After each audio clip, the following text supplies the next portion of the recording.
नमस्कार, स्वागत है आप सभी का।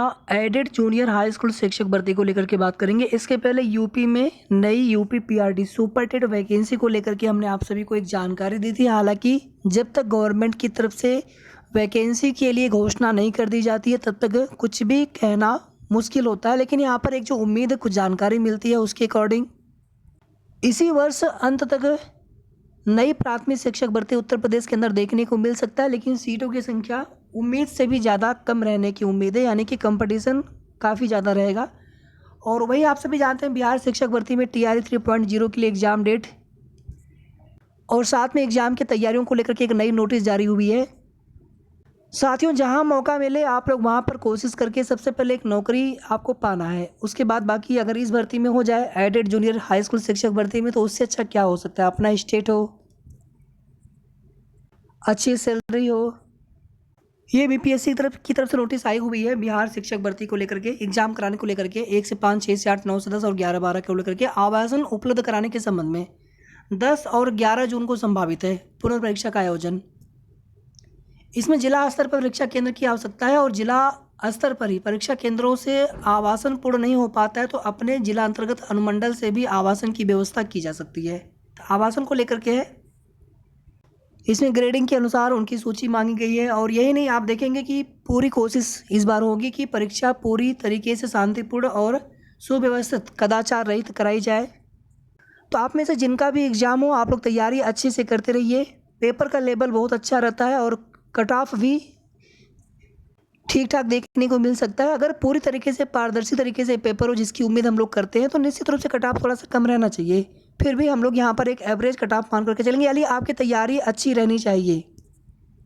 आगे बात करेंगे aided junior high school vacancy को लेकर के। यहाँ पर आप सभी देखेंगे उत्तर प्रदेश के अंदर जूनियर हाई स्कूल का निरीक्षण कर 3 दिन में भेजे रिपोर्ट। अशासकीय सहायता प्राप्त जूनियर हाई स्कूलों का स्थलीय निरीक्षण किया जाएगा।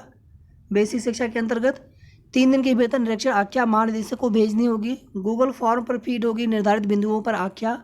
महानिदेशक स्कूल शिक्षा कंचन वर्मा ने बेसिक शिक्षा अधिकारी को पत्र भेजा है। पहले डीजी अलग थे, अब डीजी वर्तमान में कंचन वर्मा जी हैं। आगे आप सभी देखेंगे निरीक्षण में विद्यालयों के भूमि, भवन, छात्र नामांकन, शिक्षकों, कार्मिकों के पद सृजन, पेयजल, शौचालय, बाउंड्री वाल, पठन पाठन से संबंधित बिंदुओं को देखा जाएगा। वर्तमान में शिक्षकों की कमी चल रही है, कई सालों से भर्तियां नहीं हुई। जिस दिन से आदेश आया था गवर्नमेंट की तरफ से, उसी दिन से मैनेजमेंट के द्वारा भर्तियां बंद कर दी गई थी और बैकडोर आदि की कोई भी चीज़ें पूरी तरीके से निराधार है। आखिर उनको वेतन कौन देगा। हाँ, अगर वो अपने खर्च पर अगर किसी टीचर को रखते हैं टेम्प्रोरली, वो अलग बात है, अगर टीचर नहीं है। और आप देखेंगे ज़्यादातर विद्यालयों में जहाँ पर 7 से 8 टीचर कम से कम होने चाहिए, वहाँ पर 1 से 2 या 2 से 3 शिक्षक हैं कुछ विद्यालयों में। तो शिक्षकों की भारी कमी है। इसी तरह से आप देखेंगे कि बेसिक विभाग में कुछ अन्य अधिकारियों के भी कुछ नए अधिकारी भी देखने को मिले हैं। पुराने वाले कुछ अधिकारी ट्रांसफ़र हुए हैं। और आप देखेंगे इसी क्रम में कुछ मीटिंग से भी पूर्व में आयोजित की गई हैं। कुछ एक मीटिंग 10 तारीख को भी होने वाली थी लेकिन हो नहीं पाई थी। तो कुछ मीटिंग पहले आयोजित हुई थी जिसमें जो पुरानी भर्तियां चल रही हैं, टीजीटी पीजीटी की हों या फिर आपकी भर्ती हो गई, तो सभी को लेकर के उसमें चर्चा हुई है किन भर्तियों को किस प्रकार से किया जाना है। और आपकी भर्ती निदेशालय से ही होनी है। आपकी भर्ती को नए आयोग से नहीं किया जाएगा, क्योंकि आपकी भर्ती पहले से चल रही है। नए आयोग से होने का मतलब है कि फिर भर्ती में और थोड़ा समय लग जाएगा, या फिर हो सकता है कि जल्दी भी हो, लेकिन पुराने निदेशालय ही भर्ती कराएंगे आपके, जिस प्रकार से निदेशालय के द्वारा भर्ती प्रक्रिया कराई जानी थी पूर्व में। नए आयोग से उन भर्तियों की, यानी जो जिन भर्तियों के केवल विज्ञापन आए हुए थे, तो उनके पुनर्विज्ञापन या फिर उनके आगे की एग्जाम वगैरह वो नए आयोग के द्वारा करवाया जाएगा। लेकिन जहाँ पर भर्ती अंतिम चरण में है आपकी भर्ती प्रक्रिया, तो यहाँ पर आपकी भर्ती निदेशालय से ही करवाई जाएगी, ना कि नए आयोग से, जहाँ तक देखिए हमें लग रहा है। इसके अलावा देखिए लगातार मैनेजमेंट यानी प्रबंधकों के द्वारा, आप देखेंगे कि विद्यालय प्रबंधकों के द्वारा लगातार जो है रिक्त पदों का अधियाचन भेजा गया है। पूर्व में कई बार ये डाटा मांगा गया है, वर्गवार, विषयवार। वर्गवार का मतलब आरक्षणवार हो गया और विषयवार। अब सभी हम लोग जानते हैं कि जो भी मेरिट बनेगी स्टेट लेवल पर ही बनेगी और आरक्षण भी उसी तरीके से लागू किया जाएगा। और यही नहीं, विषयवार ही शिक्षक नियुक्ति किए जाएंगे। और आप सभी को कुछ जानकारी और भी मिली होगी कि इस बार जो है समस्त विद्यालयों की या फिर समस्त जिलों का विकल्प रहेगा भरने के लिए, जब दोबारा से फॉर्म आवेदन लिए जाएंगे। मेरिट विषयवार बनेगी और सभी विषयों की अनुमानित सीटों की संख्या, ये सारी चीज़ें ऑलरेडी आप सभी को कई बार बता चुके हैं। विद्यालय प्रबंधक मैनेजमेंट चाहते हैं कि भर्ती हो जल्द से जल्द। भर्ती न होने से उनका नुकसान हो रहा है, शिक्षण व्यवस्था प्रभावित हो रही है।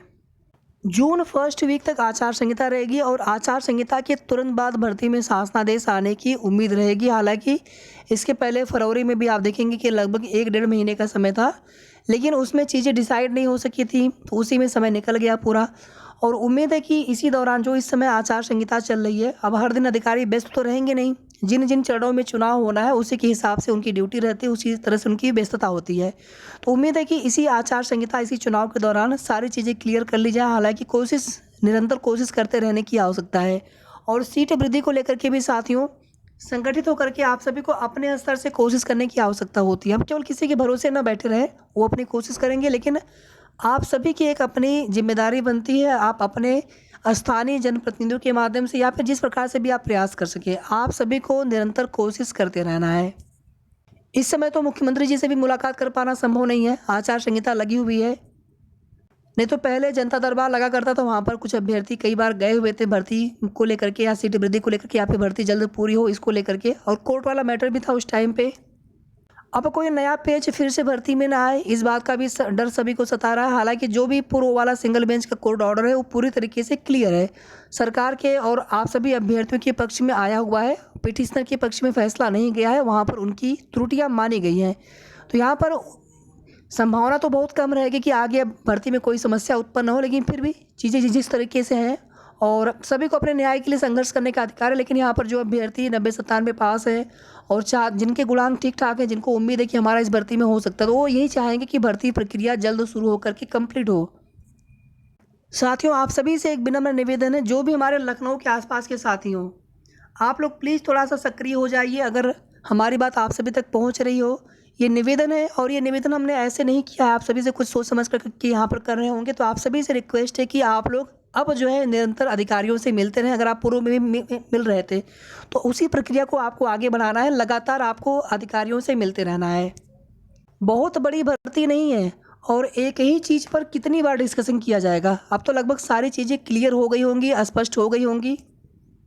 बस यहाँ पर शासन से अनुमति लेकर के भर्ती प्रक्रिया में विस्तृत शासनादेश जारी करके आगे की प्रोसेस स्टार्ट करा दिया जाए, जिसमें सबसे पहले फॉर्म आवेदन होंगे। फॉर्म आवेदन में सब कुछ नए सिरे से नहीं होगा, केवल कुछ चीज़ें आपको भरनी होती है, प्रेफरेंस भरना होता है, जिसके लिए फॉर्म आवेदन दोबारा से करवाए जाते हैं।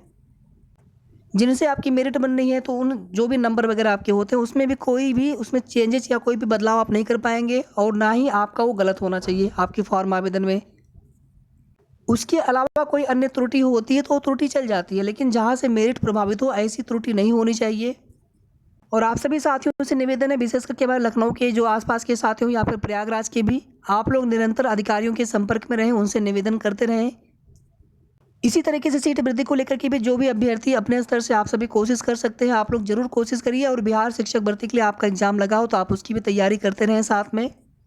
बाकी जैसे ही आचार संहिता समाप्त होगी उसके तुरंत बाद अभ्यर्थी फिर से एकजुट होकर के प्रयास करेंगे, कोशिश करेंगे कि जितनी जल्दी हो सके शासनादेश जारी हो, विस्तृत शासनादेश जारी हो शेड्यूल के साथ में।